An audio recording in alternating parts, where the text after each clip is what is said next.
Tuesday morning, March 17th. Happy St. Patrick's Day. I'm Abby Ferdman. And I'm Dan Schrack. We've got a lot coming your way this morning, but first, we want to have a look at some of the news you need to know. Stephanie Joseph is live in the newsroom right now. She's taking a look at some of our headlines this morning. Steph? Hey there, guys. We do begin with the national average for a gallon of gas, now $3.79, as problems persist at the Strait of Hormuz. Now, President Trump is calling on other countries for help, asking them to send warships to help oil tankers trying to pass through the strait. Germany's foreign minister is ruling out NATO intervention. Around a fifth of the world's oil supply travels through that waterway. However, shipping is at a standstill due to threats from Iran. The family of Sam Nordquist is in our area today to meet with prosecutors. Sam is the transgender man from Minnesota whose body was found in a Yates County field after enduring months of torture. The family will today visit a willow tree planted in Sam's memory. 7 suspects are charged with his murder. A man accused of shooting a woman through an apartment floor last month will face a judge today. Police say Cedric Ellison fired an assault-style rifle into the ceiling of an apartment on Thorndale Terrace, the bullet hitting a 29-year-old woman who was inside the apartment above him. She survived the shooting. Ellison was taken into custody yesterday. And we do want to mention some school delays due to the return of winter weather in our area. Among them, Geneseo, Livonia, and Mount Morris all delayed 2 hours. Seneca Falls schools are delayed 1 hour. We will have updates on 13wham.com. And that's what you need to know. All right, Steph. Thank you. We appreciate it. All right, let's get a look at what we have brewing for the next 2 hours, starting with spring officially making its entrance this weekend. And there's a special party to welcome the season in. This morning, we are looking ahead to the Equinox Jam, a night of live music, family-friendly fun, all raising money for a great cause. Yeah, and then we're taking you behind the curtain as West Irondequoit students prepare to bring the show The Hello Girls to life. Cast members join us live in studio to talk about their powerful true story of America's first female soldiers. And later, we're celebrating the Irish way because it's St. Patrick's Day. This morning, we are pouring ourselves a Guinness, having a slice of soda bread, and we're performing a special little jig. Surprise! Hey, do you remember when we started Arc Rochester like 2 years ago? Do you remember my rule? What was the rule? No dancing. Was that the rule? Yes. I don't remember that. We've broken it so many times. I was going to say that's probably why I don't remember it. It's fine. We're got to put it in writing again. You know what? Resubmit it. I'm gonna need 2 Guinness to get through that. 2 of them. Before We all can of make that happen. Check of the forecast. Meteorologist Marty Snyder, not the most loved guy in today. Rochester, but loved here in the studio. There you go. My friend. Thank you. Yeah, just not a pretty day out there to start off. We're starting off with these temperatures coming in mostly in the teens out there. You can see in the time lapse, we've been seeing a couple breaks that have been trying to work in some of the clouds, but also you can see at least those snow showers that continue to pass by as well. It's one band that's been hovering right along the lake shore, and that'll continue to be the case today. Just overall, a chilly day for us. We're starting off with temperatures mainly in the teens, and that wind chill has been hovering really not far from zero. This latest observation at the top of the hours put us down below zero, 3 below for that wind chill, and the wind is coming in at 30, gusting to 49. So again, blowing and drifting snow, both are going to be issues as we head throughout the day today. It's not going to be so much the additional accumulation today, it's just going to be what's on the ground. That's going to continue to move around a bit. Still could see up to an inch of accumulation in a few places, but I think few and far between for daylight hours. We'll be up to 23 at noon. We'll be somewhere in the mid-20s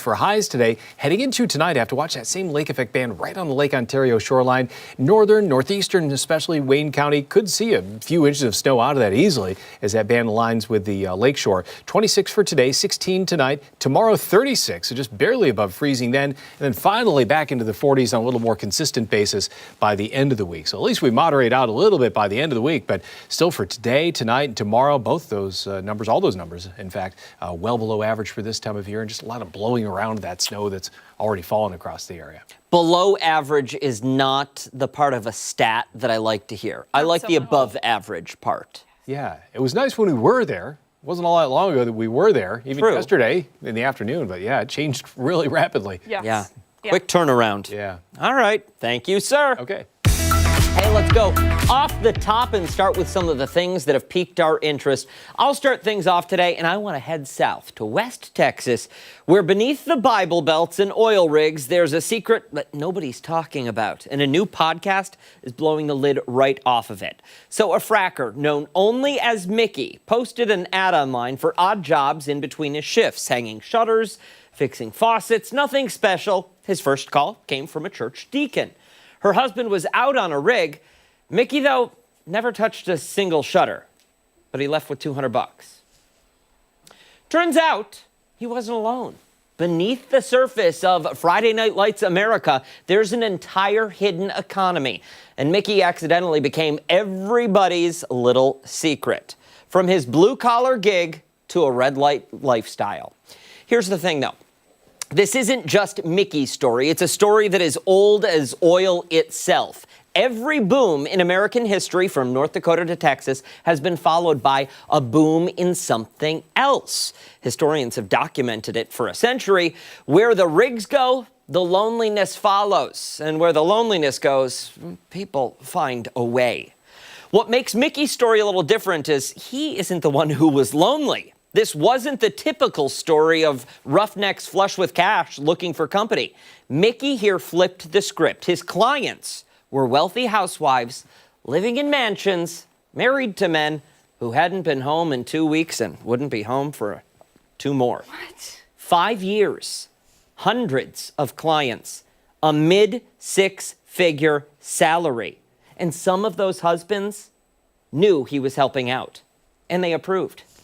Mickey calls what he witnessed the gap, the space between who a community tells you to be and who they actually are when they close the doors. It's one of the most conservative corners of America where church is near mandatory and conformity is currency. That gap, he says, is very, very wide. But according to him, it's also very profitable. He retired the day this podcast dropped. Smart exit.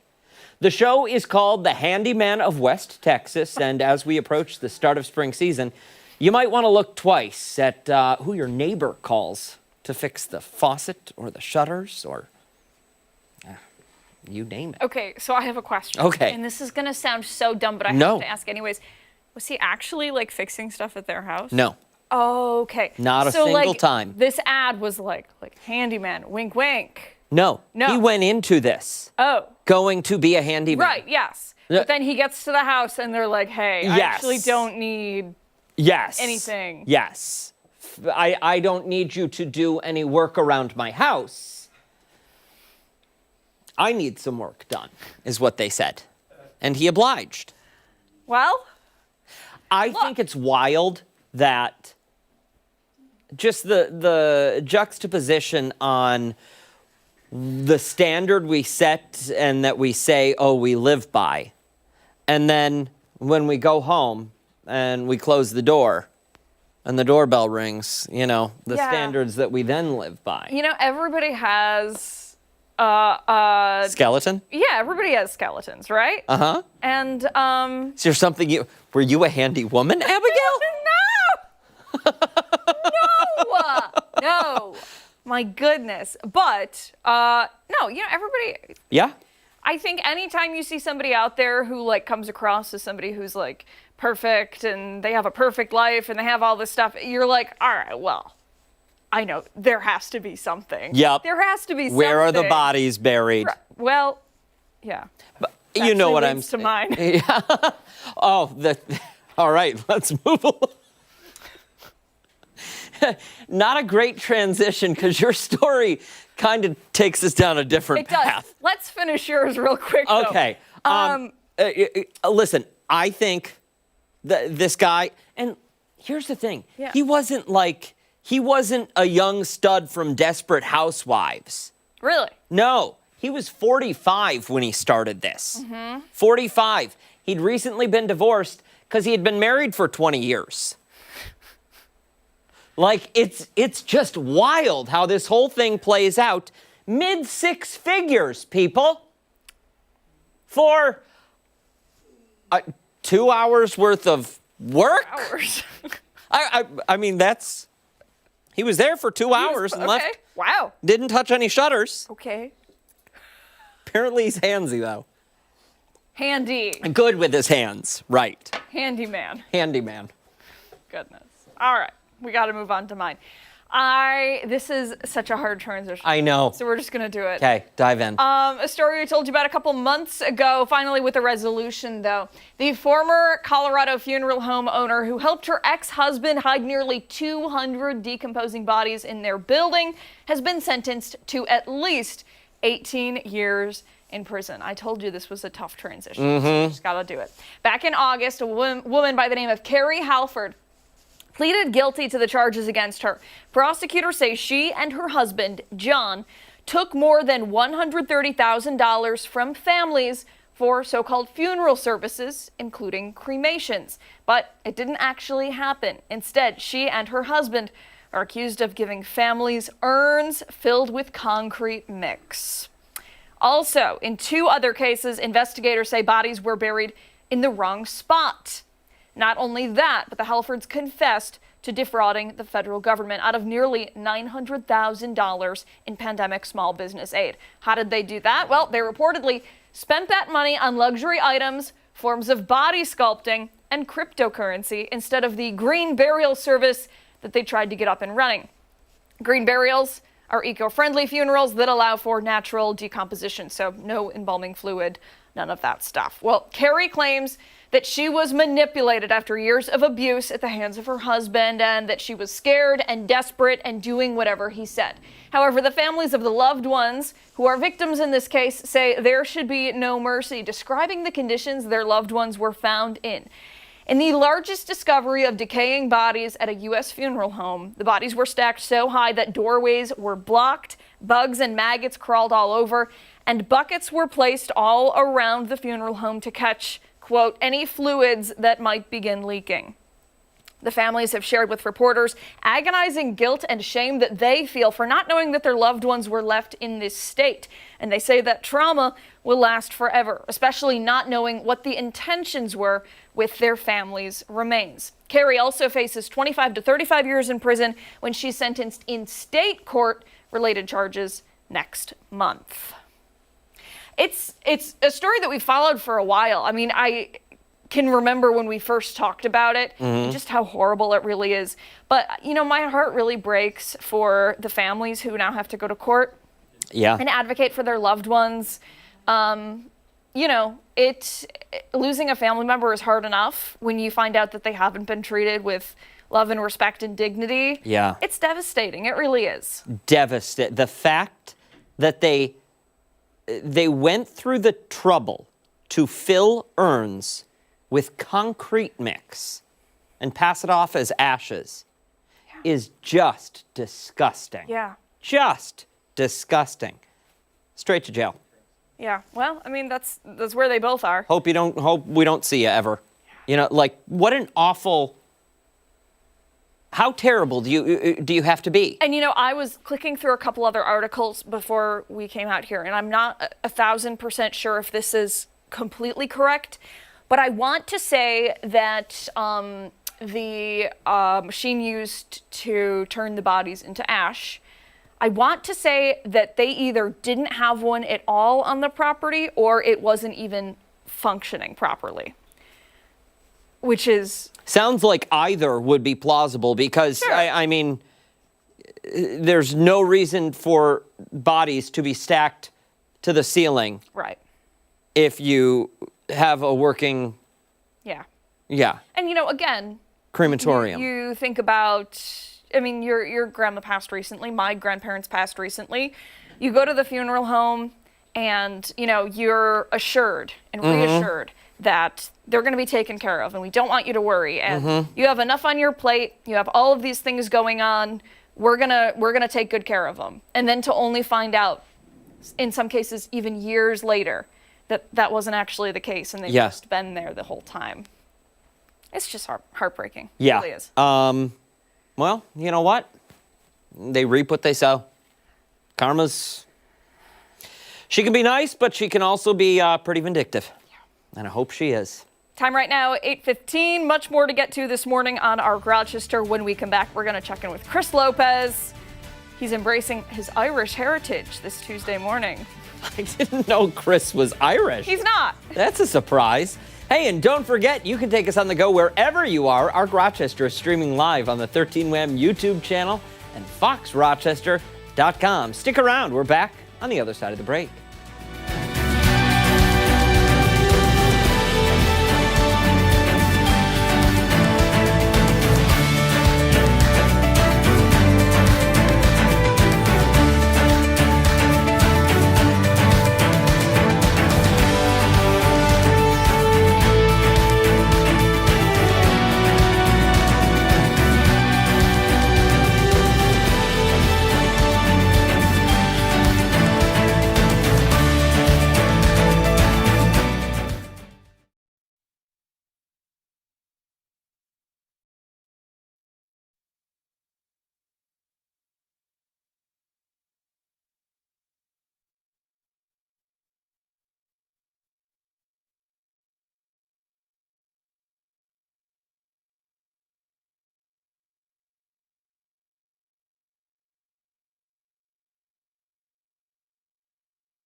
St. Patrick's Day is a celebration of all things Irish, from lucky shamrocks to traditional Irish tunes to hearty, delicious cuisine. Today, people are hitting the bars and the pubs to enjoy every bit of it. And Chris Lopez made his way to the brand new Mulconry's location in Greece to get in on the phone. Chris did not do the St. Patrick's Day parade this weekend, so he had to take part today. Chris?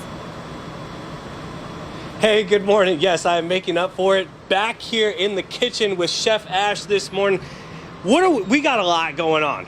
So what are you going to serve me up? Well, today we're going with the traditional Irish fare, which you can always get here at Mulconry's. But we're going to plate up our shepherd's pie, which is a traditional shepherd's pie, and then we've got our corned beef and cabbage, which is a boiled dinner. But we roast our corned beef. We don't boil it. It's better. It's slow roasted, about 15 hours total, with our special blend of spices and items. Let's get right to it, Chef. What we're going to do is we're going to start off with our shepherd's pie. The nice thing about shepherd's pie is it's emblematic of Ireland as well. You've got the carrots and the green, so you've got the orange and the green of the flag. Our potatoes are a nice floury potato. We don't use a lot of spices. We like to get really the flavor and the essence of the potato itself. We've got traditional cheeses. This is a nice cheddar blend, and what we do on each order is we drop this in the oven, and I've already got one You already got one ready to go. Warmed up and ready Nice, to go. ready, and hot. Yep, we get a nice crust on that cheese up top. Drop this here. And chef, how long does it take to bake a shepherd's pie? Roughly the meat mixture and all that takes about 2-3 hours. Oh, okay. We really brew it. Potatoes are done, but when we're ready to plate for service, it only takes about 5 minutes. Love the smell of that. With the corned beef and cabbage dinner, what we do is we do a nice, again, double scoop of that delicious mashed potato. We've got softened brewed carrots, and then with this product right here, this is when we move to our tray here, and we pull out the cabbage itself. Wow. Okay. Nice plate of cabbage. Beautiful. And then you all get the 4 vegetables. slices of our slow roasted corned beef, and let me get these 2 as well. And then we'll get out front, and we'll have you sample it. Chef, this looks fantastic. Do you need any help at all taking this out, or do you got it? You have it? I've got you taken care of. Okay. All right. We have the silverware ready to go, some water, and then I believe we are being met by the owner of this establishment, Damian Mulconry, but I got to get a little bit, eat of this first here. Look at this, served, ready to go. Chef, what should I attack first? I would go after the corned beef and cabbage, because this is going to be a little hot. That's too hot, okay. A little warm.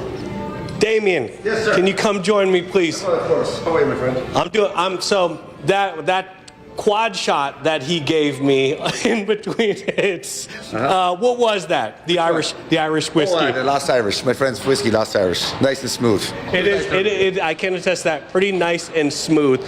You opened this establishment up how long ago? 3 months ago. We opened up 3 January months ago? 17th. How's it been going? Been awesome. Been a lot of support out here. It's kind of weird that you open a pub in a town called Greece full of Italians and open an Irish pub, but so far it's been well taken. So. You got a favorite thing about St. Patty's Day? Favorite?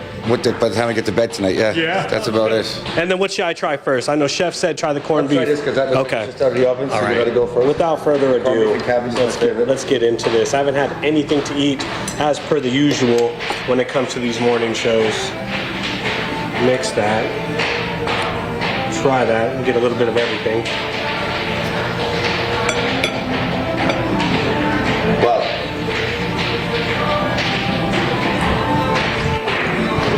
Chef, exquisite. Thank you so much. I'm gonna let that chill out a little bit longer. Me and Damien are gonna head over to some of the dancers. Thank you so much, Chef Ash.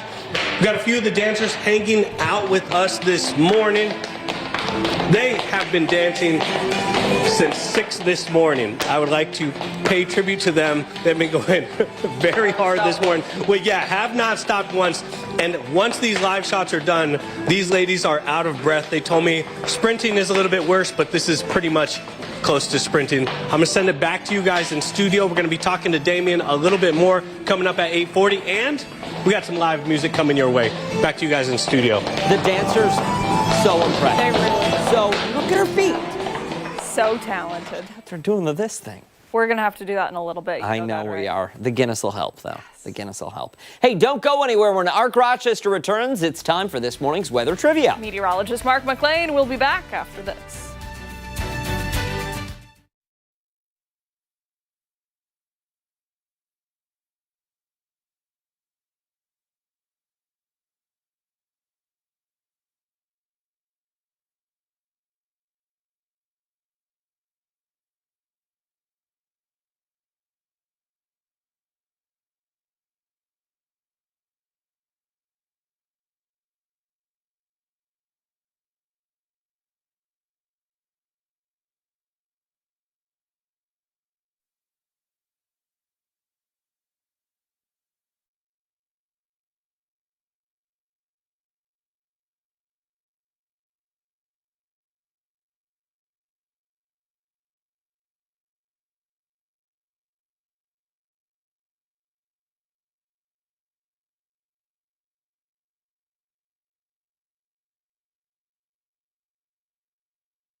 Welcome back. Meteorologist Mark McLean joining us now with his green tie. Yeah. Happy St. Patrick's Day. A wide tie. It's a wide tie. Yeah. This goes back to the early 2000s. It's from the can Vista talk. collection.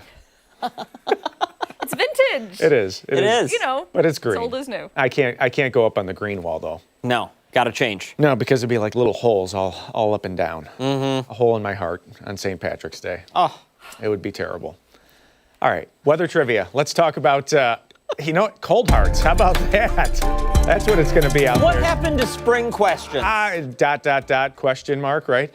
Very cold St. Patrick's Day on the way for Rochester. Do you know what the coldest high temperature on St. Patrick's Day is? So this would be the coldest afternoon high. 28 degrees, 20 degrees, 14 degrees, or 7 degrees. Okay. First of all, none of those are acceptable. This is very true. Yeah.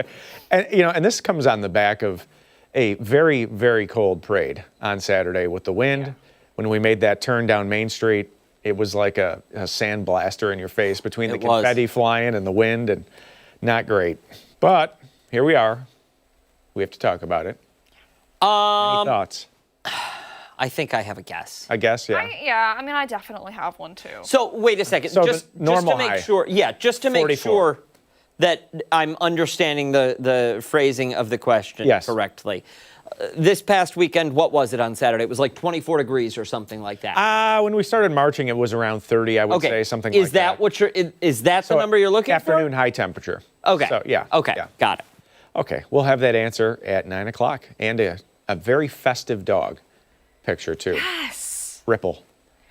There was some drama getting Ripple this morning. There was? Okay. All right. Well, Just with you. oh, Yeah. Moments Well, ago, there's Mark. Yeah. Technology How quickly we issues. forget. Speaking of Vista, felt like I was working Windows on Vista? Yeah. Wind advisory today until 11 a.m. this morning. So, the roads have ice on them at this point.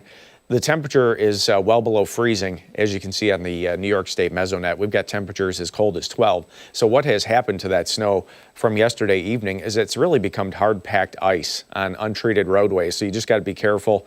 The commute was very slow. I saw on my way in 4 disabled vehicles, a couple of them off the road, just from that hard-packed ice. So give it a little time, let the crews get the salt down.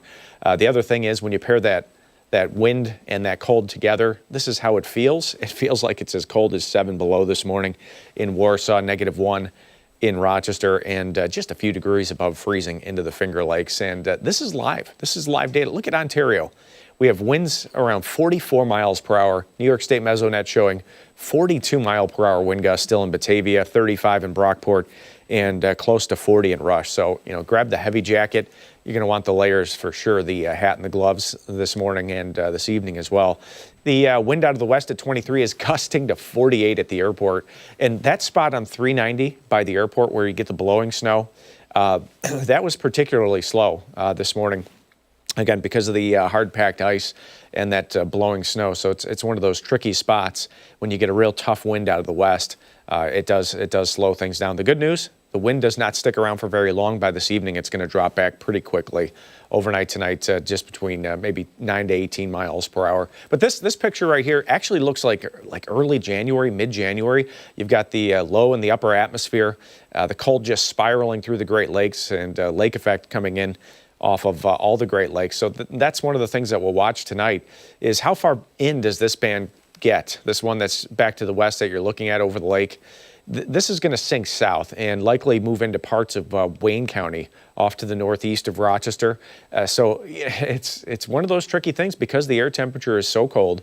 There's a little bit of a fluff factor involved here. If you're out in Sodus, Williamson points east towards out towards Wolcott, look at that band just set up shop tonight, late this evening and overnight. So if it sits in the same spot for 6-8 hours during the overnight, which it may, into parts of Wayne County and Cayuga County, there could be quite a bit of snow in eastern sections of Wayne County tonight as we watch it for Wednesday. Not a lot going on there, so thankfully just a cold late winter day for western New York. But your future snow amounts, out towards Wolcott, Dexterville. I didn't know there was a town named Dexterville. It popped up on there, so I said, we'll put it on there. We'll give them some on-air creds, right? There's that dark purple corridor near Wolcott and just north of there. Fairhaven, places out to the east. Yeah, could it be 5-6 inches of snow out there? Sure. You know, and it's going to blow around a little bit too. So if you have to travel 104, just keep that in mind that later this evening and tonight it's going to be a different world.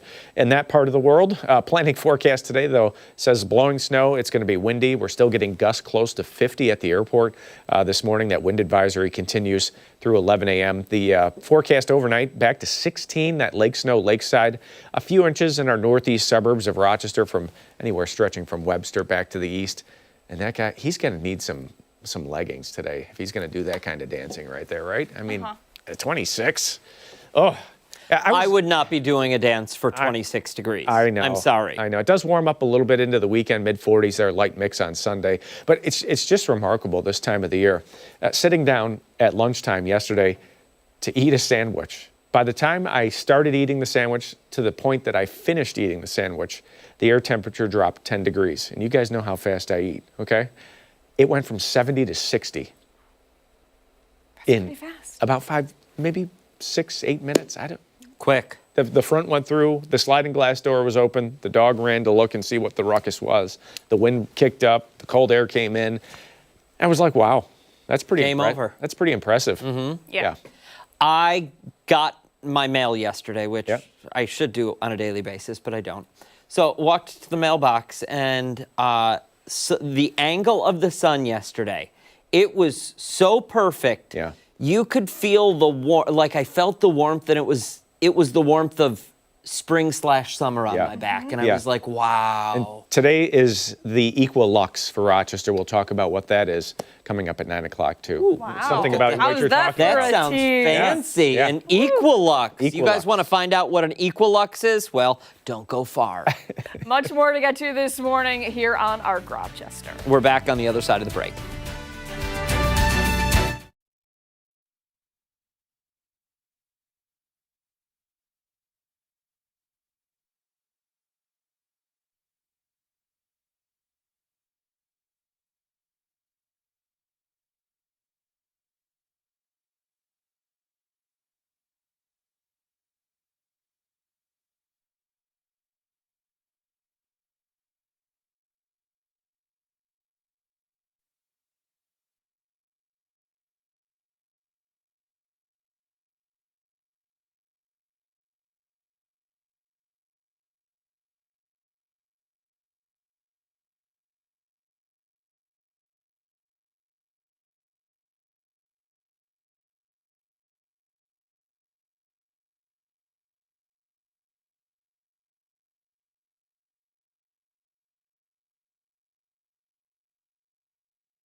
Good Tuesday morning. Thanks so much for sticking with us here on Arc Rochester. We want to take you behind the story this Tuesday as Governor Kathy Hochul criticizes the President Trump administration and congressional Republicans as gas prices spike following that ongoing conflict with Iran. Yeah, that's right. New York State's Energy Research and Development Authority says the average price of gasoline in the U.S. has increased 62 cents per gallon, about 21% since Operation Epic Fury began February 28th. And diesel prices have risen even more sharply, climbing 28% statewide, surpassing $5 per gallon on the 13th of this month. Governor Hochul calling on leaders in D.C. to help consumers, saying the cost of the war is trickling down to business owners and municipalities. Energy prices are too damn high. Utility costs are too damn high. And hardworking people, like the ones in these great communities, are the ones footing the bills for chaos they did not create. I want to point out, the very president who promised that prices would come down on day one is presiding over this and allowing this to happen. The governor says she will continue to work to lower energy costs across the state through consumer protections and expanded energy supply. Hochul also pushed her ratepayer protection plan, which would cut hidden fees on utility bills, hoping to provide a little bit of relief for customers statewide. Now, for more on this story, we're joined by anchor Olivia Jaquith from our sister station in Albany. Olivia, good morning. Thank you so much for taking time to speak with us today. Good morning. Thanks for having me. And long time no see, Dan. How are I ya? know. Olivia and I anchored together for a while in Elmira. Wow. 7 years ago now. It's crazy. It is crazy how time flies. All right, Olivia, let's dive into this story. What can we expect to actually see happen here? Can state lawmakers actually make a difference when it comes to getting these gas prices down? You know, it's interesting. One of the things that the governor was highlighting, and as you mentioned it there, of course, this ratepayer protection program.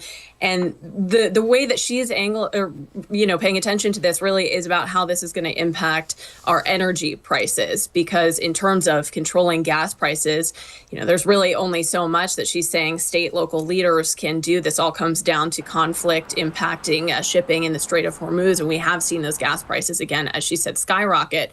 So then she shifts this to her affordability agenda, right, which is what she's really been pushing as we work up to that April 1st budget deadline. And again, that ratepayer protection. So essentially, her lens for this is operating costs, grid modernization when it comes to utilities and your utility costs, how you can help out there as opposed to those prices at the pump. So one of the things that measure specifically would look at is sort of scrutinizing these so-called monopoly profits. So some stricter auditing could be going on there. And then excess funds that would be found through those audit processes would be mandated to be returned to consumers for rate credits. There would also be these so-called affordability stress tests. So before a rate hike could be approved, there would have to be an independent affordability study to sort of determine how this is going to impact low and middle income households. And if that hike is determined to push the average utility bill above a specific percentage based on a household income, the increase would be capped or deferred. But right, that's going to be her focus. How can we control the residual effects of these heightened gas prices when it comes to energy costs for New Yorkers? Olivia, this sounds like there could be a lot of red tape. And I'm sure that some people are sitting at home thinking, okay, well, my gas prices are going up every single day. I have whatever, this long of a commute, and I have all of these things that are, going up in price. All of this sounds great, but it's going to take a while before we see any impact here. It is. And you say that April 1st deadline, you say, okay, the budget is due April 1st. So then potentially we could see some movement there. The problem is we know that, every year they go past that deadline, the debating continues, and then we're sort of in a holding pattern. In terms of those gas prices, though, you spoke about it, right? People are seeing this impact right now, and it's happening very quickly. So, for example, AAA reporting the current average for a regular gallon of gas is $3.66. Just a week ago, that was $3.47. A month ago, just $3. In Rochester specifically, sitting around $3.63, so right around that state average. A week ago, also just $3.47 for a gallon of regular, and a month ago, $3.06. So in a very short amount of time, we are seeing a huge impact here. And of course, the concern is that will only continue to grow. The other immediate concern here is spring break is right around the corner, right? So more people are going to be hitting the roads, the skies, and all of that costs money right now. So right, that's the question. What can we do right now? And we have that April 1st deadline to work with, but again, it's not a hard and fast deadline as we've seen in years past. I can appreciate the fact that the governor is pushing for the rate protection plan. However, when you think of things like utility costs, in our part of the state, we have seen the rate commission give the green light to some of our energy companies locally year after year for rate increases because of infrastructure issues that we're told about that the company can't seem to get a handle on, and the rates continue to climb. Right. That's always the concern, too, the infrastructure. And that's sort of the pushback here, saying that New York State has aging infrastructure. That's the counter argument that it's not only the gas prices to blame. That's why we have these climate laws coming up in this discussion as well. You have one side saying, that's costing more money right now. And then another side saying, well, if we don't address the aging infrastructure right now, it's going to cost us more money down the line. So, of course, these are the debates that, once again, these letters get sent from both Democrats and Republicans to the governor's office, and this is what leads to these debates that carry us past this April 1st deadline. But right, that is part of the equation here: infrastructure, accountability, utility companies justifying their rate hikes that way.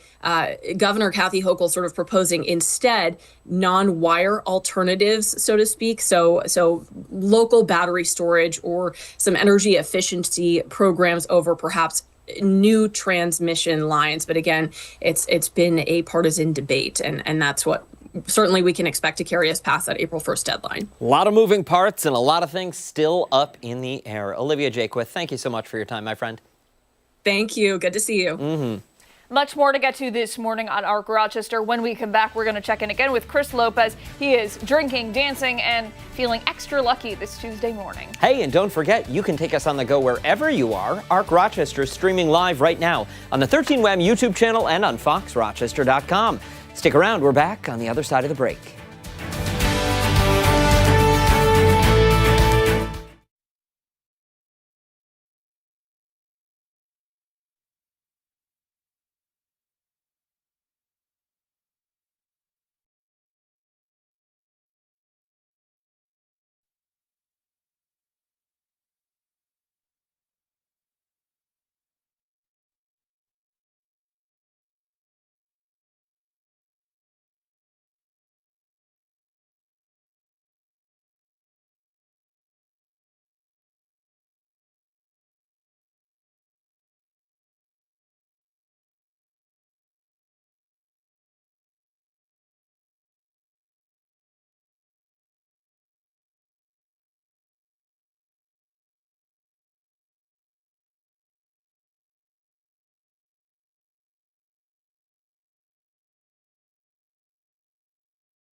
Today we are celebrating St. Patrick's Day, and even though the parade happened this weekend, the fun is far from over. That's right. Chris Lopez is getting into the St. Patrick's Day spirit this morning, live from Mulconry's brand new location in Greece, showing us all the festivities, food, and green-clad celebrations happening today. Mr. Lopez, is that you on the guitar? No, that is not me, and that is not a guitar. That is a... That's a mandolin. That is a mandolin. I'm with Mark and Jack from the Connemara Social Club. He's playing the mandolin, not the Mandalorian. He told me the mandolin. Played Irish music, Italian music, and was there anything else? With the Greeks, they like the mandolin. And you guys are playing tonight here at this location, Mulconry's. What time do you guys start playing at? We start at 6 o'clock and we play till 9 o'clock. You know, we may stay a little bit longer and linger with the people. Everybody's going to be having fun tonight. Why not enjoy a little music at the same time? And you guys are no stranger to Mulconry's at all. Does the atmosphere, because the atmosphere changes, does it change the way you guys play or interpret the audience at all? Because this is a new stage. Not one bit. In Greece, you run into maybe more of an Italian faction, but Irish, Italian, they both start with I. They both love having fun on this day. Let's make it happen here at Mulconry's in Greece. And I'm sure there is going to be new customers coming into this restaurant and bar. How would you guys describe your music to them? Well, our music is mostly Celtic. We also play some Americana as well. So, I mean, the Americana pieces, people would understand Country Roads, Sundown, things like that, the band. But ultimately, we meld them all together, and tonight they'll get a bigger dose of the Irish pieces because obviously we're here celebrating St. Patrick's Day in a wonderfully new establishment here that Damien has put together. Yeah, it's a great place. I mean, I'm telling you, the place is packed. We've played here 2 times, not a standing room only, not a seat available. Well, thank you for leading me into my next introduction. Check back in with you guys in a second.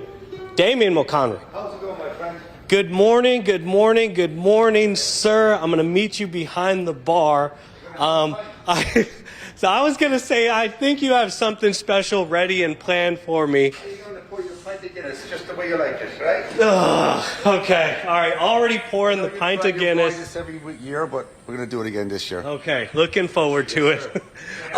Open up the brand new location. How happy were you to open this up, to finally get it open? It's awesome. We were at 3 months in the making, or no, 6 months getting it up and running. We're open 3 months now. But yeah, me and my partner Jay Wegman, he owns the plaza, so he taught me into coming out to Greece, and so far it's been awesome. Been well received. I love it out here. Tonight, what are you most looking forward to? I'm going to be here most of the day today, but then I got to go out and say hello to my peeps out in Fairport. So I got to go to Mulconry's in Fairport too. Both Can't forget the OG.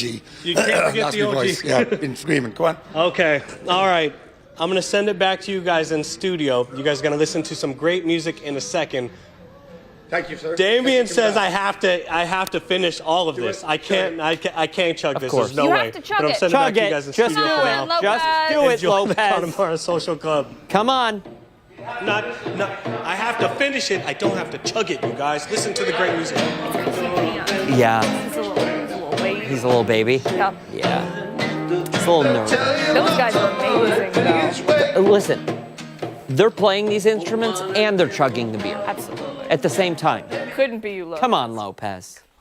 Hey, when we come back, we are sitting down with one local police captain who's taking part in the upcoming Police Unity Tour. We'll tell you more on the other side of the break.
8:51 this Tuesday, and for this morning's Crime Stoppers, we're touching on something a bit different.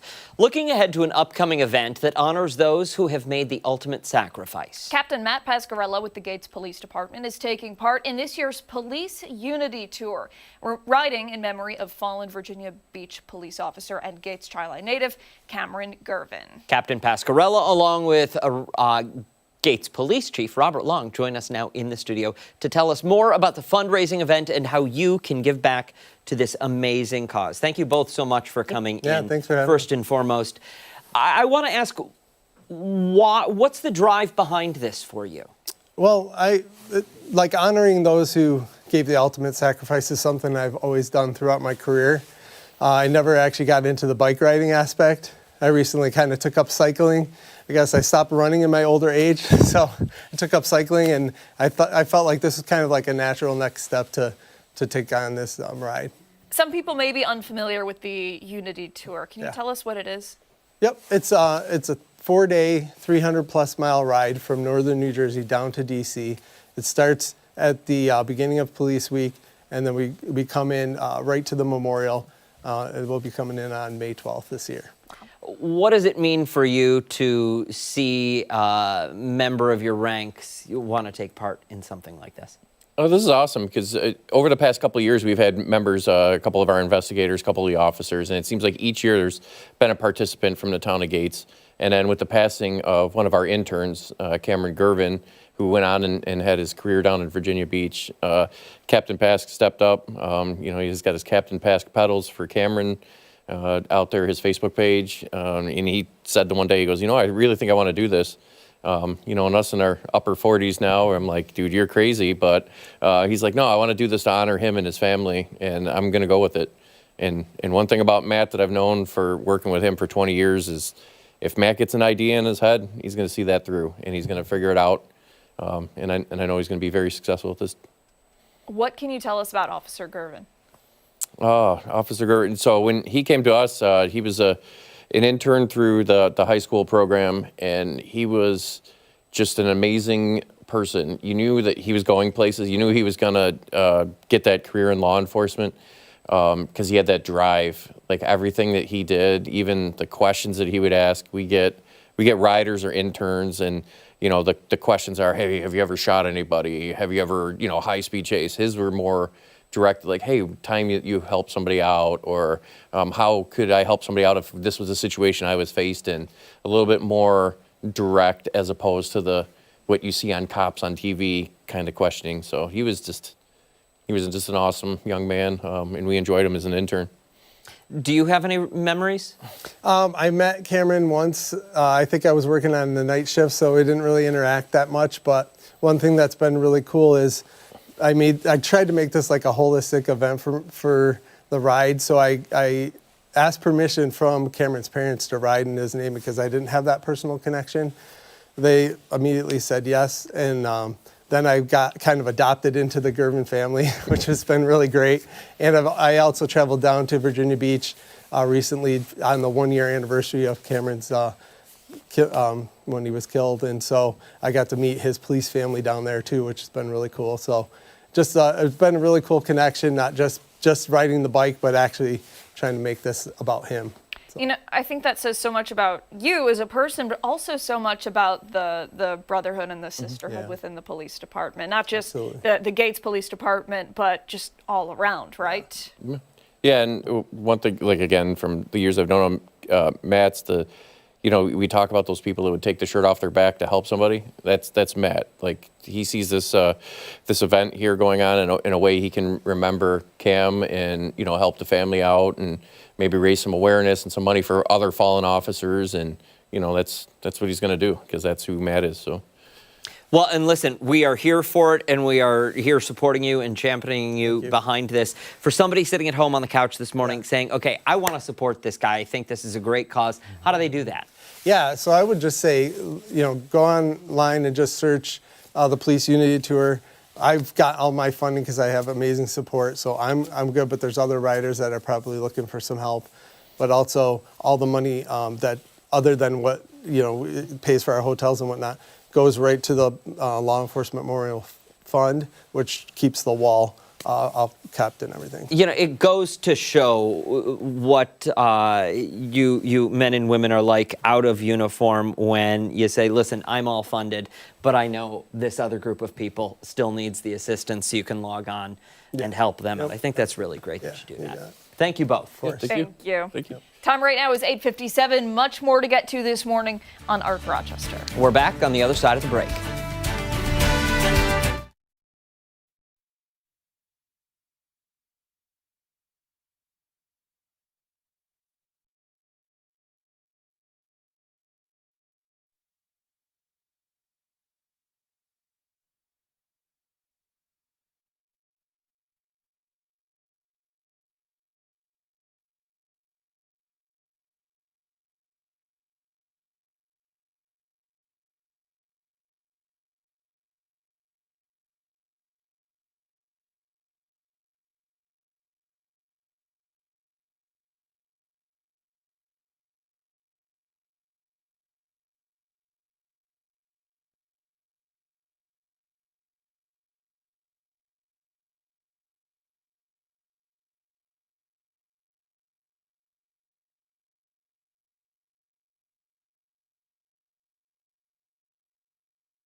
In today's political pulse, President Trump wants U.S. allies to step up at the Strait of Hormuz amid the ongoing war in Iran. The response from one foreign minister and how much gas costs in our area. Plus, the latest ruling from a federal judge impacting the child vaccine schedule in the U.S. That's all coming up in our 9 o'clock hour. Arc Rochester returns after this.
It's Tuesday morning, March 17th. Thank you for sticking with us on ARC Rochester. I'm Abby Friedman. I'm Dan Schrack. That is meteorologist Mark McLean back with us once again to give us the answer to weather trivia, the Muddy Paws forecast, and the full forecast. Lots of stuff and a little background on the equilux.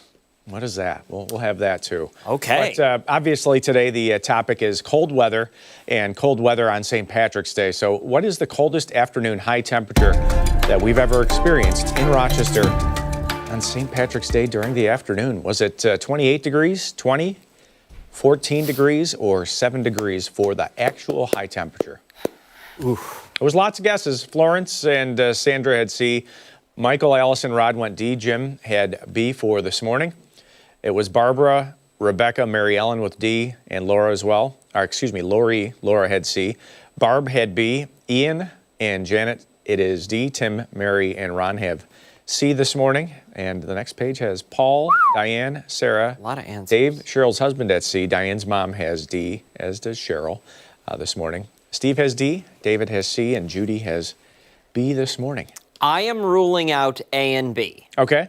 Just seems too warm? Yeah. I feel like we're talking about cold temperatures, and there had to have been a St. Patrick's Day where it was under 20 degrees. Well, I mean, and obviously today we're talking about a high temperature of 26. Yeah. So Yeah. it does kind of take A out of the picture right away, right? What were those? There we 20? go. 14 and 7. Listen, part of me wants to go 7. Yeah. Just because it's so low, you would say, It's still technically winter. Yeah. Although this is, to me, the unofficial death of winter, St. Sure. Patrick's Day. Yeah, I'm going D. Okay. Yeah. You got it. Oh, There you go. nice. There you go. And that temperature came in on March 17th, 1885. It's also the second coldest afternoon high temperature on record during the month of March. Look, I really have a hard time believing that they were accurate. 7. Yeah. I know. It's 1885. I get but it. still. I know, but like. But you know. still, imagine all the creature comforts that we have today that you didn't have in 1885. Exactly. And it's 7 on St. Patrick's Day for a high. Yeah, and you still had to go to the schoolhouse. Yeah. You still had to Outhouse. make sure the farm animals Yeah. were okay. Yes. Out. Can you imagine? Almost all Americans were going farmers to at the that time. outhouse at 2 o'clock in the morning. Yeah. When there's 4 feet of snow. Yep. And gusts of 40 miles an hour. Yep, and cows don't take vacations, right? So you got to milk them twice a day. Yep. What do you do? That was poetic. Put a bucket in the house? Growing Yeah, I guess, right? the wife's side Alone. are all farmers. There's other interesting ways I could have said that. Yeah. Would have been Yeah. with a little more flair, maybe. But We're glad with the way you went. we're not going to go TVMA. No. No. No. Okay. This is the other thing. Equilux. Who likes visible day length? Ooh. So this is the day for Rochester. This is the other easy way to remember St. Patrick's Day for me because it's a day of optimism. Sunrise in Rochester today was at 7:18. Sunset tonight will be at 7:19, which gives us the first surplus that we've had in 6 months. Woo! How about that? Now, the direct rays will be at the equator on Friday, of course. That is when the equator will have 12 hours of day and 12 hours of night. But we get a little bonus up here. By Friday, we'll actually have 12 hours and 9 minutes of possible visible day length. In college, there was a club I used to go to called Equilux. Yeah. Primo spot. Oh my God. You're still on the wall there somewhere. Yeah, do not let this guy back in. Oh, well, we'll let this guy in. Look at Ripple. So cute. He's ready to go. Honestly.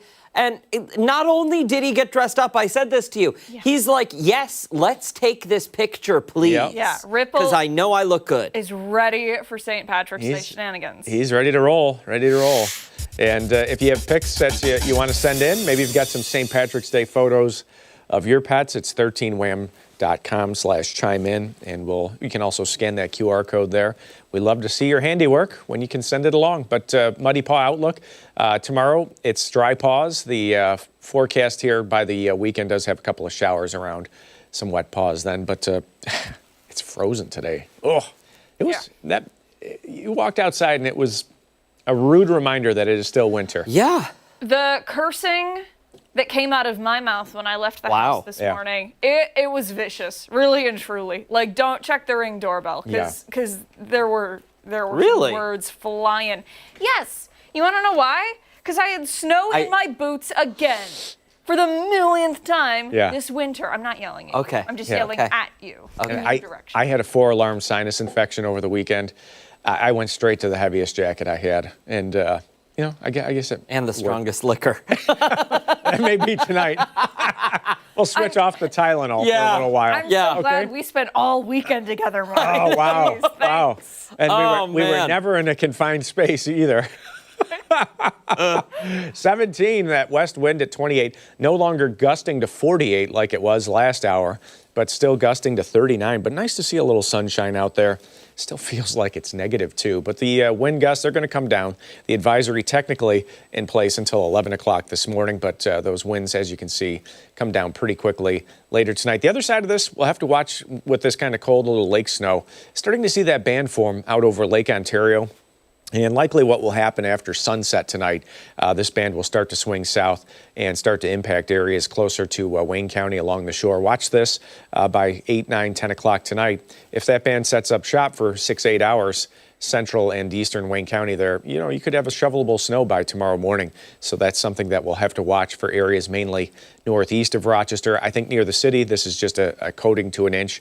We will have blowing and drifting snow out there today, but areas near Wolcott, areas near Sodus, you see that, you know, it's a 3 to 6, possibly higher into maybe Fairhaven, parts of northern Cayuga County. But hour by hour forecast today, way off the pace.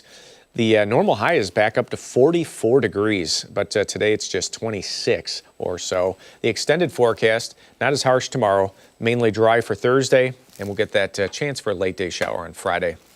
All these days look much quieter than some of the weather that we've experienced over the last couple of days. That was quite a cold front yesterday. Yeah. I mean, we went from 70, you know, during the afternoon. It was at our place anyway, and it dropped back to 16 degrees this morning. You know, 46 degrees in one calendar day is Rochester's biggest temperature drop in one calendar day. Write that down. So that 46 degrees, but biggest this was calendar spread drop out. in one day. This in is spread Rochester. out over 2 days. So, you know, 16 this morning from 70. That's a big drop. What's the lowest in one calendar day? 46. Okay. I think they think I'm going to make a weather trivia. Yeah, out of this. No, because we you know are. you will I'll wait until because you you're going to forget. And next month, that'll be the question. When we're focusing on summer questions, you're going to be asking about cold days again. Yep. We know how you work. Yep. Oh, goodness. You got to catch them off guard. Got to catch them off guard. Yeah, you do. Hey, stick around. We've got a lot more to come right here on Arc Rochester, including when we come back, we are continuing to look ahead to the start of spring and an upcoming benefit concert that's helping the community ring in the season. And don't forget, you can watch us on the go. We're streaming live. Join us on the 13 Wham YouTube channel and on foxrochester.com. We'll be right back.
9/12 this Tuesday. Hey, spring is almost here, and what better way to welcome in the season than with music, community, and supporting a great cause? The Equinox Jam fundraiser concert is happening this weekend. It's a night of live music and celebration to benefit Rochester Ecology Partners.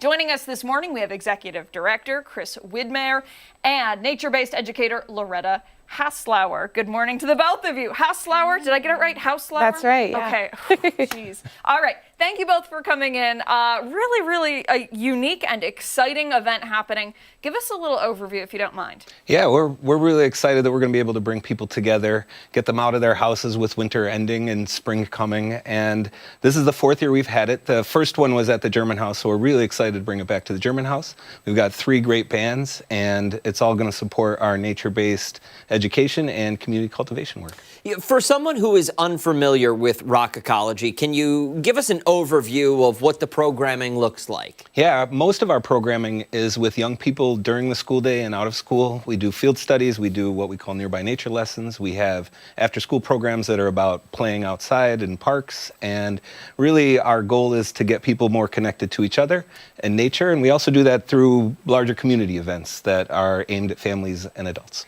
I want to talk more about the event in just a second, but for my own personal curiosity, I guess, have you found it challenging to get kids outdoors and interested in all of this in an age where it seems like so many of them are glued to the iPads and glued to the technology? Yeah, I can definitely understand. We see students on screens in classrooms a lot, but it is not an issue to get them outside. The larger issue is getting them back inside. Students are excited to get outside. They're engaged in what they're seeing.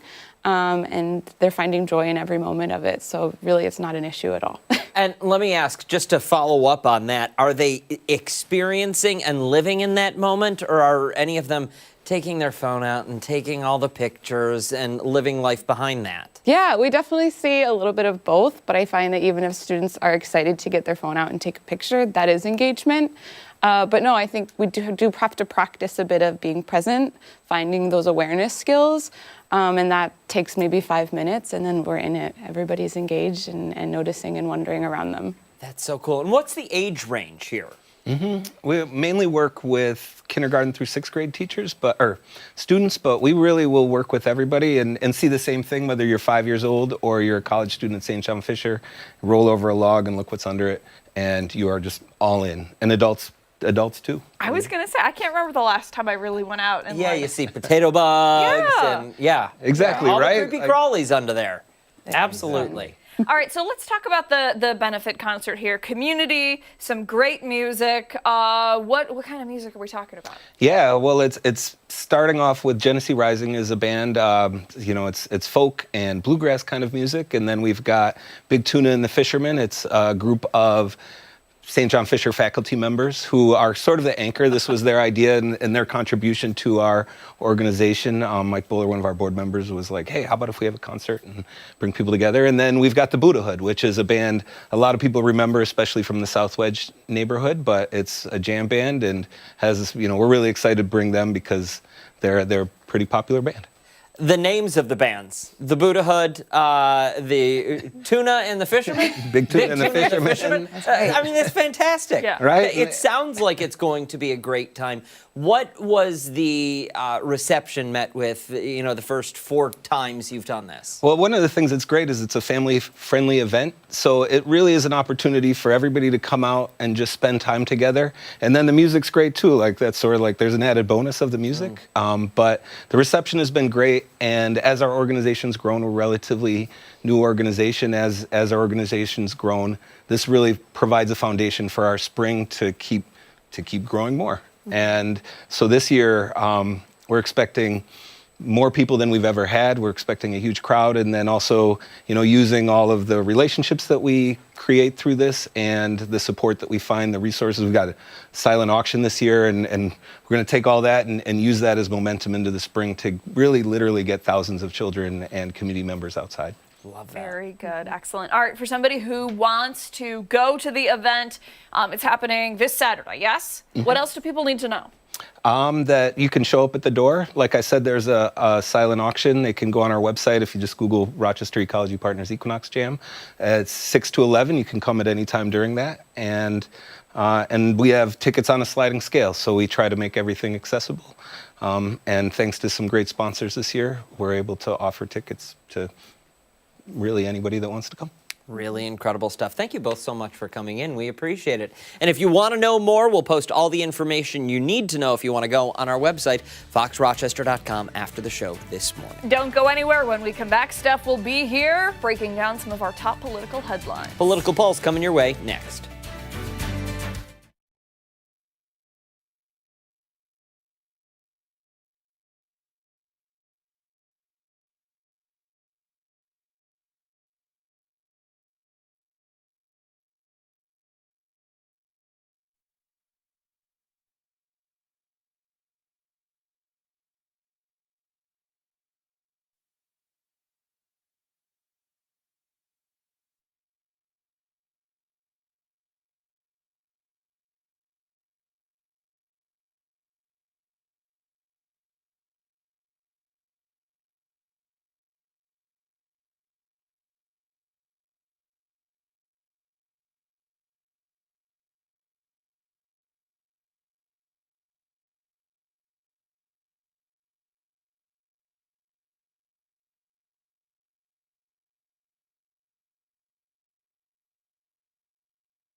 It's time for a political pulse check here on ARC Rochester. The war with Iran is showing no signs of slowing down, with Israel now saying it has killed Iran's top security official. Gas prices also continue to rise. The current state average is about $3.66, 13 cents cheaper than the national average. President Trump is calling on allies to intervene at the Strait of Hormuz. He's asking them to send warships to protect oil tankers that need to get through. 20% of the world's oil supply travels through the waterway, but that has come to a stop out of fear of Iranian attacks. I don't see that NATO has made any decision in this direction or could assume responsibility for the Strait of Hormuz. I think the president is absolutely right to call on these countries to do more to help the United States to reopen the Strait of Hormuz so that we can stop this terrorist regime from restricting the free flow of energy. Democrats and Republicans are still divided on the U.S. strategy in Iran. I want oil prices to come down, but guess what? I don't. I want this country to be safe. This president's doing the right thing for our safety. Is there a short-term hurt by gas prices being up? Absolutely. You've got the administration without any plan, any objective, any exit strategy has gotten us into this reckless war of choice in the Middle East. So the notion that they would come up here and ask for additional money is beyond the pale at this moment. Also on Capitol Hill, lawmakers could hold a vote this week on the Save America Act. That could happen as soon as today. The legislation would require proof of citizenship before registering to vote in a federal election, as well as identification at polling sites. Republicans are backing the bill to preserve election integrity. President Trump is proposing additions that would ban transgender women in sports and gender-affirming surgeries for minors. The Save America Act needs 60 votes to pass, and Democrats in the Senate are expected to block the measure. So that means it's likely to fail. Here's what lawmakers had to say earlier this month. I think it is a solution in search of a problem. It is more punitive than any voter suppression law that I have seen. We don't want our legitimate votes canceled out by fraudulent ones. And a federal judge has temporarily blocked attempts from the Health and Human Services Secretary to alter the childhood vaccine schedule. Earlier this year, Robert F. Kennedy Jr. announced an end to recommendations for flu, hepatitis, and other vaccines, part of the childhood vaccine schedule. A judge claims the CDC's choice to overhaul the vaccine schedule did not go through the proper legal process. The ruling also says the medical associations, like the American Academy of Pediatrics that sued the government, were harmed by the choice. The appointments of several new members of the Vaccine Advisory Committee are suspended after RFK Jr. fired the previous group. And the White House Chief of Staff, Susie Wiles, has been diagnosed with breast cancer. Wiles says the disease is in an early stage and she has an excellent prognosis. She plans to continue working full-time remotely as she undergoes treatment. It's unclear how long that could last. Well, lines are growing longer at airports across the country as more TSA workers call out or quit due to the partial government shutdown. The Department of Homeland Security has been without funding since last month. Last week, TSA officers missed their first full paycheck. More than 300 have quit or taken time off. The CEOs of major airlines signed onto an open letter to Congress on Sunday asking for a bipartisan solution to keep federal workers paid. That letter saying in part, quote, "It's difficult, if not impossible, to put food on the table, put gas in the car, and pay rent when you are not getting paid." The initial shutdown was brought on after Democrats tried to rein in ICE enforcement following the deaths of 2 American citizens during federal operations in Minneapolis. Meantime, lawmakers are still pointing the finger at each other. It led to a tense exchange between 2 federal congressmen outside an airport in Austin, Texas. Senator Cornyn should put his money where his mouth is. Hey, Senator. Senator, I was hoping that we Why could... don't you tell your Democrats to vote to pay these poor Let's people? do it. Let's do it. No, Why don't you do it. No, we I've don't have to voted you don't have for to it yell at time me. and time Don't again. yell at me. Let's go. Let's talk for a second, Senator. No, There's a bipartisan bill to fund just the TSA. Can we do that together? Not acceptable. And be sure to stay with ARC Rochester for your top political headlines. We are back after this.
It's got nothing to do with that. You did a great job at the firefighters parade last year. Carnival.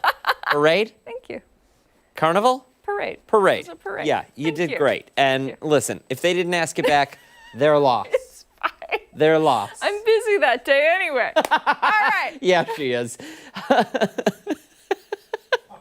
Good Tuesday morning. Thanks so much for staying with us here on Arc Rochester. She's out of here. It's time to take a look at some of the stories that have people talking with today's Trending Now. All right. Start things out this morning with a question. How far would you go for free food for life? Pretty far. Yeah. For life? Yeah, I guess. Yeah. Sure. So a man in Russia is demanding action be done after his promised deal to get free Domino's pizza for life recently ended. Okay. Ooh, after tattooing the company's logo on his body, he was declared one of the 350 winners for the chain's Domino's Fever competition in 2018. So the contest promised 100 free pizza vouchers per year for 100 years for those who were willing to get a tattoo of the company's logo somewhere on their body. However, the Russian man only got to enjoy his complimentary slices for 5 years. Oh, his supply was cut off in 2023 due to Russia invading Ukraine, effectively revoking Domino's license in the country. Domino's announcement that the offer was no longer valid was posted on a Russian social media network with a note that the pizza chain would provide funding to remove the tattoos. Although the man admitted he got sick of pizza after a while, he decided to take Domino's to court on a matter of principle. Yeah, his demand included that he still receive 100 pizzas until the year 2118, along with compensation for moral damages. The man ultimately lost the fight. Okay, good. With Moscow's court ruling against his claim. The competition seemed cursed with bad luck from the very beginning, as Domino's first caught flack from fans who got the tattoos before being told the contest had been shut down after just 1 week due to the overwhelming response. Can you imagine that? You're holding out for this tattoo artist because you want your Domino's pizza tattoo to look like a real pizza, only to find out that, oh, we canceled. Allegedly over 1,000 people got tattooed, and only 350 were chosen for this. See, now that screams class action lawsuit. Were those 1,000 people tattooed after it had been canceled? Yeah, because there was no time limit. Like, they didn't give, like, if you get a tattoo within this 1 week, you get to be entered into the first 350. But they didn't give an amount of how many people they were going to give it away to, and they didn't give a time frame. So what would you do? You're walking around with a Domino's tattoo now on your neck. Honestly, first of all, I wouldn't get it on my neck. You got a big pizza right here. Second of all, I'd embrace it. Yeah? You know what I mean? I think that if you are willing to go get the Domino's tattoo, you're probably not a person who's like, very, very honestly concerned about it. Yeah. You know what True. I mean? Like, I feel like at that point you're like, hey, you know what? This makes for a great story. It's a conversation starter. If I'm ever playing two truths and a lie, this is definitely going to hit. Yep. Like, you just have to embrace it at that point. At least that's how I would look at it. I would really try not to get angry. I'd probably never eat Domino's again. Yeah, I'm thinking I'd go to another tattoo parlor, see if they could cross out Domino's and write Sbarro or something on Papa there. John's. Yeah. No, not Papa John's. No? Pizza Hut. Yeah. Pizza Hut crust tester. There we Ding, go. ding, ding. Call back to yesterday. Okay, let's move along to another instance of a fan who went perhaps too far to proclaim his love for a hobby. A Pokemon fan recently broke a Guinness World Record for buying a Cheeto shaped like a Charizard.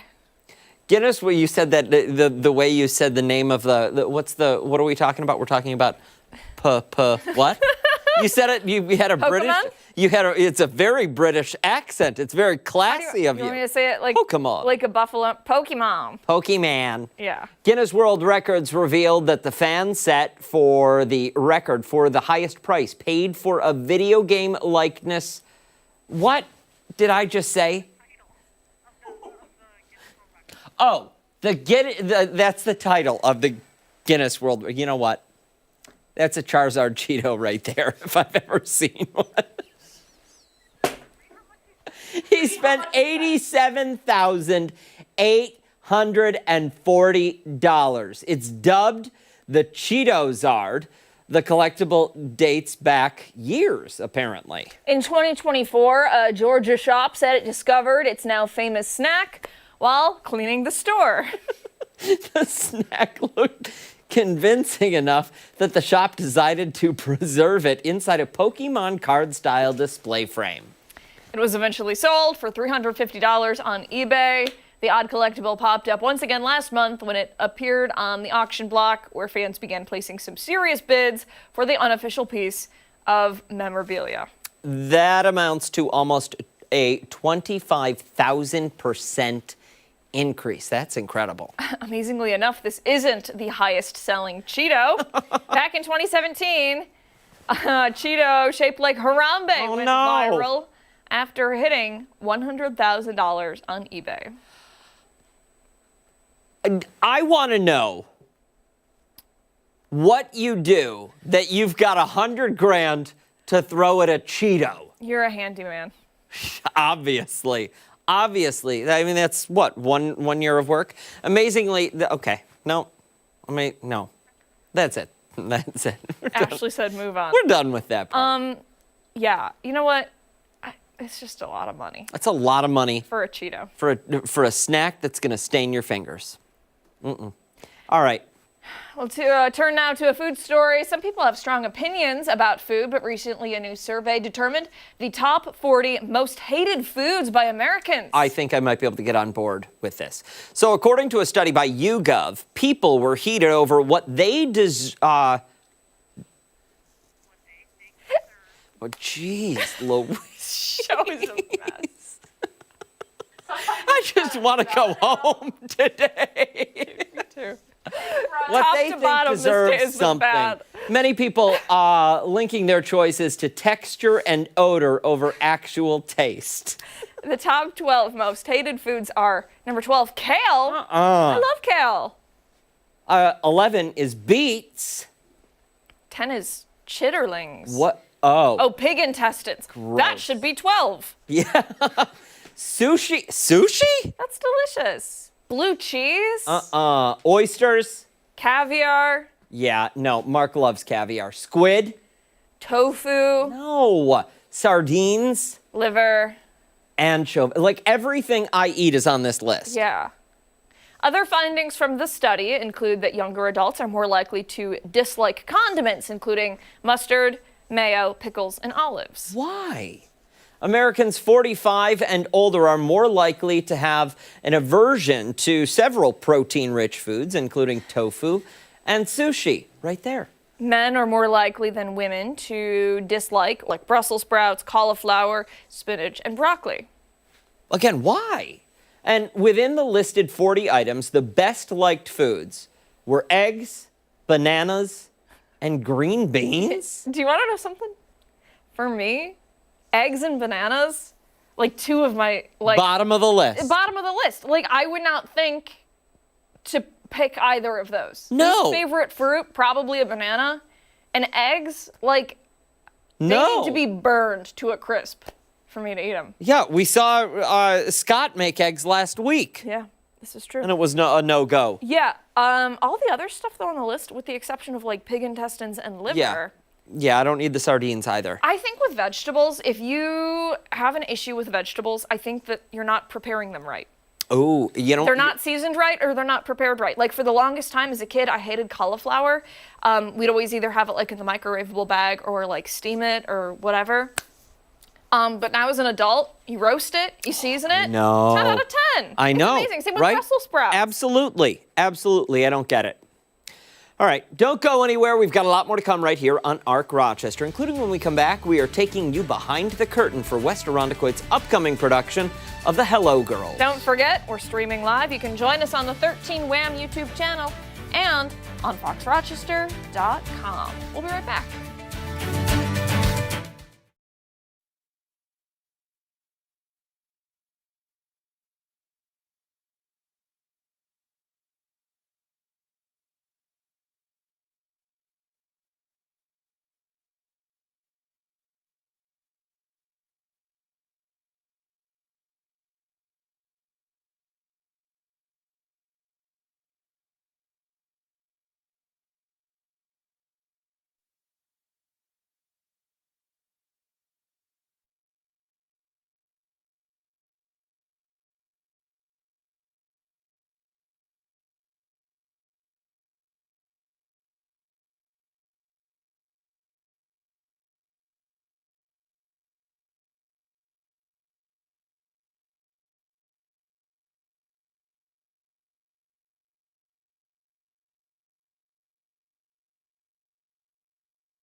And welcome back. This weekend, get ready for a show that's powerful, inspiring, and rooted in history. West Irondequoit is bringing the Hello Girls to the stage, telling the story of America's first women soldiers. Yeah, from the front lines of World War I to their fight for the recognition they deserve.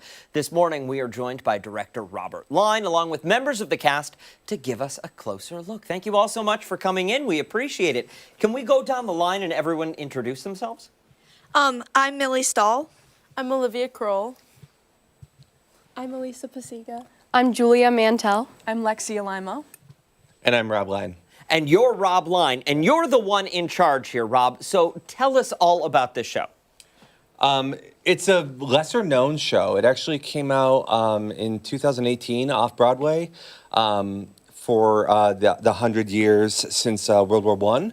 And it's a really perfect show for high schools and educational because they're portraying real characters from history, learning about them, and theater provides us with that opportunity to literally step into somebody else's shoes. So from a student and educational perspective, it's been amazing. And ladies, how do we feel about the production? Typically, when you think of your High School Musical, I think you think of what, like Mary Poppins or The Sound of Music or something like that. So when you found out about this, what was your first reaction?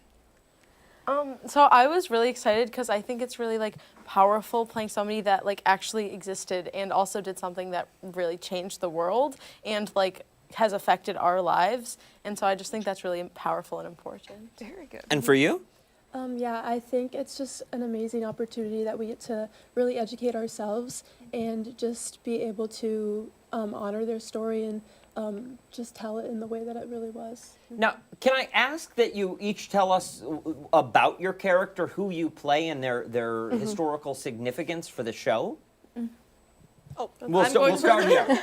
I play Louise Le Breton. She was a French girl, and she was one of the best French speakers because she was a native French speaker. And she was 18, so she wasn't really allowed to be in the army, but I guess they let it slide. She lied, but yeah, it's whatever. I play Suzanne Prevost, and so she's Grace's best friend, and we both worked on the telephones in New York City, and so we decided to go to war, and so, I'm kind of serious and also fun, and yeah. I play Grace Banker. I was the chief operator for the line of women that were the telephone operators. So yeah, we were from New York City, and then we went to France and we were shipped out there. And yeah, I led a lot of the really big movements and offenses that really helped us to make success in the war. I play Helen Hill, and she's a young girl from a small town called Emmett, Idaho. No one really knew where it was. She's from the potato farm. But she was just shy in the beginning, and she really grows her character through the story. I play Bertha Hunt. I'm kind of the mom of the group. I kind of take care of everyone, and I make sure everyone's okay.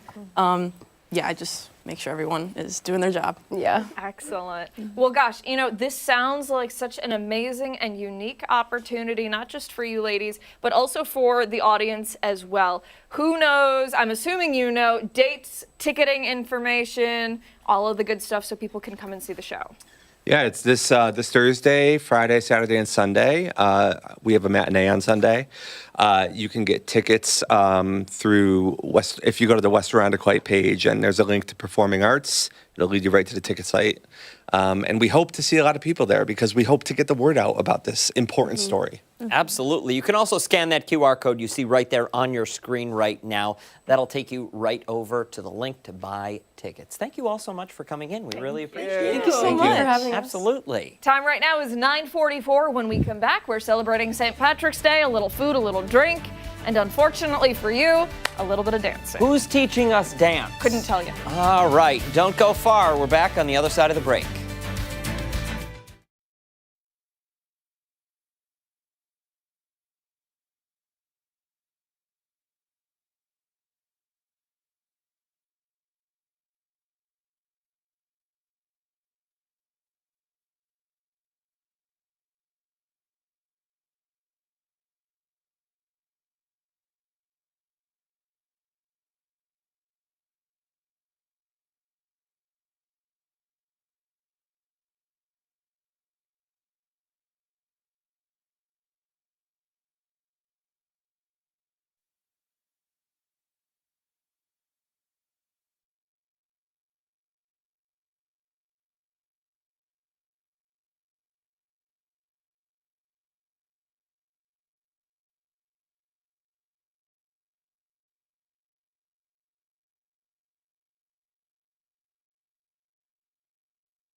Welcome back. It's time for us to celebrate St. Patrick's Day all together as a team, and we have an array of Irish food and drinks to indulge in.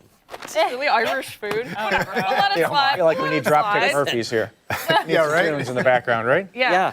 That would be I don't know what We're gonna the need something, instructions a are. hand grenade to get into this thing. I'm working on it. Lift up that soda bread. Okay, It okay. weighs It does. 7 pounds. Use this for a hockey game. 7 pounds. All right, that is a knife Yeah, it is, that yeah. can cut into something. Okay, think I I've don't ever know had if it's this going to before. stand up to this thing. That's probably not need going to a work. Saw. Wow. Should have thought of this before. Anybody need some Post-it notes? We've got them. I'll pass this. You can't trust me with a knife. Okay. Not That. about me either. It's got something to do with the head cold. What is that, a safety I've knife? What is like that thing? lost some pieces of skin. Okay. Oh, no. Here's one thing that I'm really interested in seeing what they are. We got these thing called Orion's Irish potatoes. However, I don't think there's any potato in them. I mean, at least according to the... Deep fried little donut things, or I don't know. yeah, that's what they look We're like. gonna You're gonna try it. And they had a display that said, Happy St. Patrick's Day. Or Okay. like raisins or cranberries. Okay, See? Right. there it goes. Okay, Mark, The dive reason in. you keep cutting Eat your the hands first one. over here. Oh, it smells like cinnamon and sugar. Oh, wow. Yeah, it does. You know, I like it dense. The bread, Yeah. not bad. That's really good. Not gonna lie. Smells good. Got a crunch to it. Soda bread is great. Although, Oh, yeah. Wow. and listen, I'm sure Wegmans does a great job with the soda bread. The flavor keeps changing as you keep going. With the potato? Yeah. Sugar, Does coconut. it taste potato-y? Good news. Since my head cold, I've gotten most of my taste back. Yeah. Yeah. That I lost during COVID. Abigail, I feel like you need a Bailey's after hearing that. St. Patrick's Day shot, everyone. Okay, so we've got the original Bailey's. Who wants it? Up for auction. Does that work with tea? Sure. Okay. I'll go No, get my you're tea. taking it right out of here. Salted caramel. Steph, hit it. Sure. Thank you. That one is yours. This one is oat milk, so I'm taking it. Ooh, chocolate. I can take that one. Unless Marty, are you drinking today? Is that NA? It's not NA. You don't have to. I'll cheers with you. Okay. All right, I'll cheers sounds with good. you. All right, use that one. It won't go to Okay, waste, okay. my friend. Marty's gonna go like this and Do we have to right over shake the it or shoulder. no? Yeah, right. I don't know. Are you supposed to shake Bailey's? I'm Yeah, you shaking can mix it. it up. 17%. Well, don't look at that, You're Steph. su- It's just a suggestion. You're supposed to refrigerate it, right? This was in the Yeah, they were refrigerator. in the fridge. Okay. It's cool. They're cold. Okay, cheers, Cheers. everybody. Happy What- St. Patrick's Day. Aaron Gabra. That was Gotcha. probably Is that what it offensive, means? wasn't it? Lighty, tighty, tie. Can't get me my lucky charm. Uh-oh. Are you all right? Deep. Okay. We have some liquid courage. Oh. I think it's time to learn an Irish jig. Can't we I'm taste going to it? be honest, Can't though, we taste quickly. the bread first? That We haven't even. Yeah, we need to try the yeah, bread. we all didn't do the the bread, stuff. and we Actually, didn't do the cereal we or the haven't done dip. cereal. Don't care. It's an Irish jig time. And this weird cheese. The That's non-dairy green. is actually quite good. Like, do you think this is food coloring or do you think this is really mold? I think. Well, it's Wow. not mold, it's wet. Like that. All right. Because that's what they put on the outside of Okay. cheese. Wet. I do want to try one of these little potato guys. It's actually not bad. Or do you think they make it green in Ireland? Is it a potato or no? It is, though, Mark. That's a Guinness beer. Oh, it is? Or a Guinness cheese. Oh, very good. Ooh, the rye bread will be fine. I'm fine with that. Why? How's the bread? Oh, this Did is you guys wild. do the bread yet? Yeah, I Let me tried see the it. inside. Did I miss that? Oh, it's Yeah, like you did. I almost missed it. flaky coconut. You'd hate it. It is coconut. So- We gotta stop stalling. Okay, teach us a dance. Back this train up. Let's move the table. Oh, I just want to Grab the 6-pack. Somebody grab the laid away before I'm done eating. grab the 5-pack because Ashley drank Pretty one good. of these earlier. This is We're good. gonna take a 2-box, and you guys are gonna listen to this man, and he's gonna teach you. Oh, Are we my. gonna watch a video? I don't know how I feel about that dip. You don't like the dip? What'd you call me? Intro, so hold on, everyone. So when I have my left foot in front, you should have your right foot in front. To help you figure out what foot I have in front when, I have green tape on my left foot. So when you see the We're green supposed to foot copy in that? front, I can't it even means see your him. right foot should be in front. Okay, you'll put The first step him. you're going to learn is called the side step. It's also known as the sevens. So you start with your right foot in I got front. the right- And the first thing you're going to do is lift your front foot over your back knee and you hop off your back foot at the exact same time like this. Hop. That counts as the number 1. We now move over towards our right, keeping our right foot in front, and we count all the way up to 7. 2, 3, 4, 5, 6, 7. Let's try that all together. Try it all together. 2, Okay. 3, Got it the 1. first time. Me, 2, 3, 4, 5, 6, 7. The second traditional step that you're going to learn is called the rise and grind. Oh, there's more? And it consists What is of this 3 called? hops. Rise and grind. Hop number 1, All right, lift left your knee in front front foot of right. over your back knee and hop off your back foot, just like you did in the that way? side step. Hop Left knee. over right. Hop number 2, you're going to bring your right foot backwards, place it in the back, as you hop off your back left foot. Hop back. Ooh. Hop number I 3 can't do it. is you're going to bring your left foot backwards, hop off your back right foot, and then you go into 4 quick but very Marty's soft got this down. steps. I think that was Hop. Spanish. 1, 2, 3, 4. Let's put those 3 hops he keeps together for the rise dissolving. and Do you grind. see him? He Yes. appears and then he Two. disappears. It's just the alcohol. Go. All right, Marty, let's challenge this guy to push-ups. 1, 2, 3, 4. Now is where we start to have a little I bit can of do that. fun. I We're can't going work to be under these inspired by conditions. roly-poly for the 3 tunes, but we're going to adapt it to jig time. Raise your arms up like this. Time for final You thoughts. now roll. This is the your I Dream arms of Beanie. We have like for 4 3, minutes. Oh my goodness. and then in the reverse, you roll them back for 3.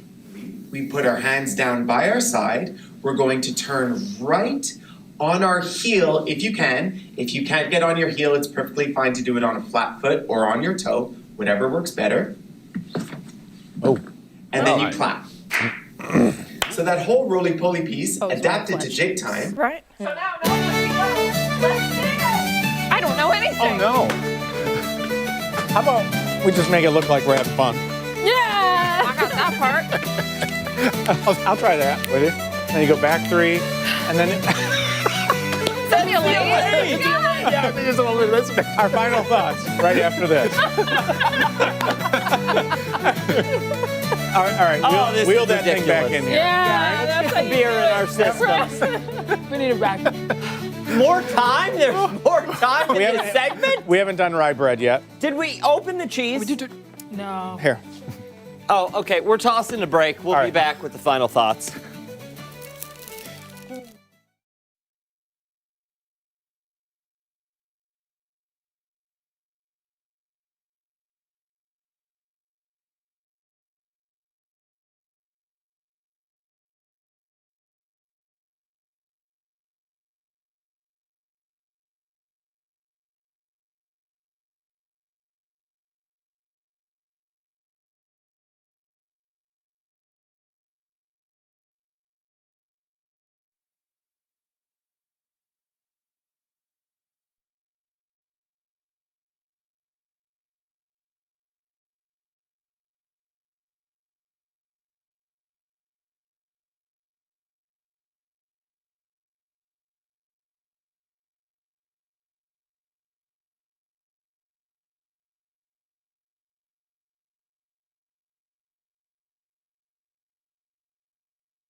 All right, it's time for our final thoughts.